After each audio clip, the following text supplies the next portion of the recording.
Hello there, I'm Caitlin, and this is my music history review performance presentation. My presentation is on George Philip Telemann's Sonata in F minor.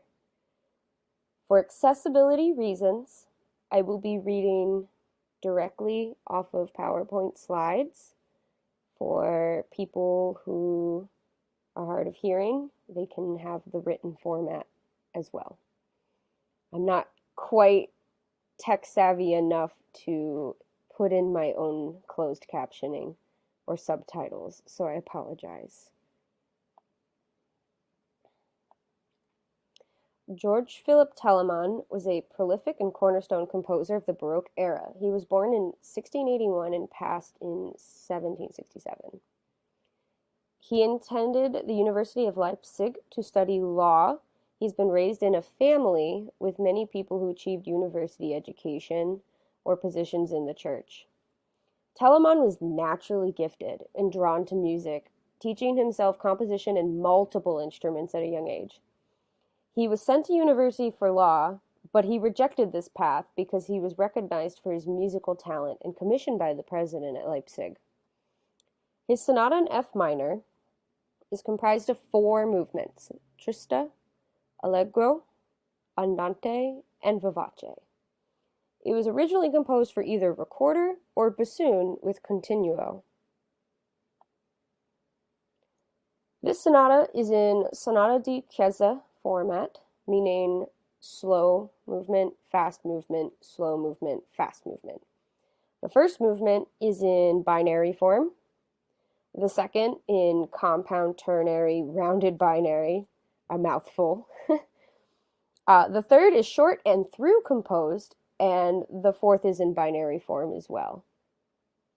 This piece sits comfortably in the Baroque period and offers ample room for the performer to add in ornamentation.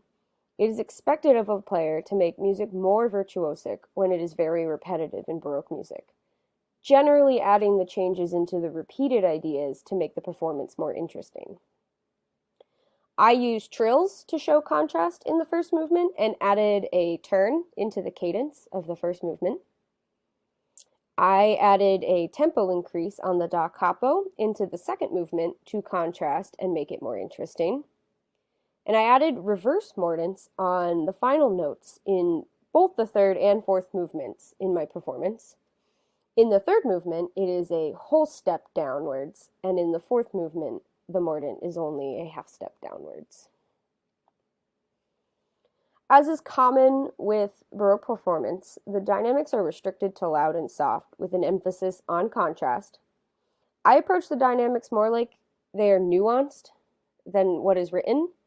I subscribe to the belief that dynamic range was expected of performers, and composers wrote little to no dynamics because it was simply understood that the performers knew what to do, rather than believe there were no dynamics in the period performances. With that being said, my instrument is not a Baroque bassoon, so I do have more control over my dynamics than would be accurate. Sorry, I do not have a Baroque bassoon to perform this on. And that's it for the spoken portion of this. I hope you are ready to hear some Telemann Baroque bassoon ditties because that's what I have prepared for you. I hope you enjoy.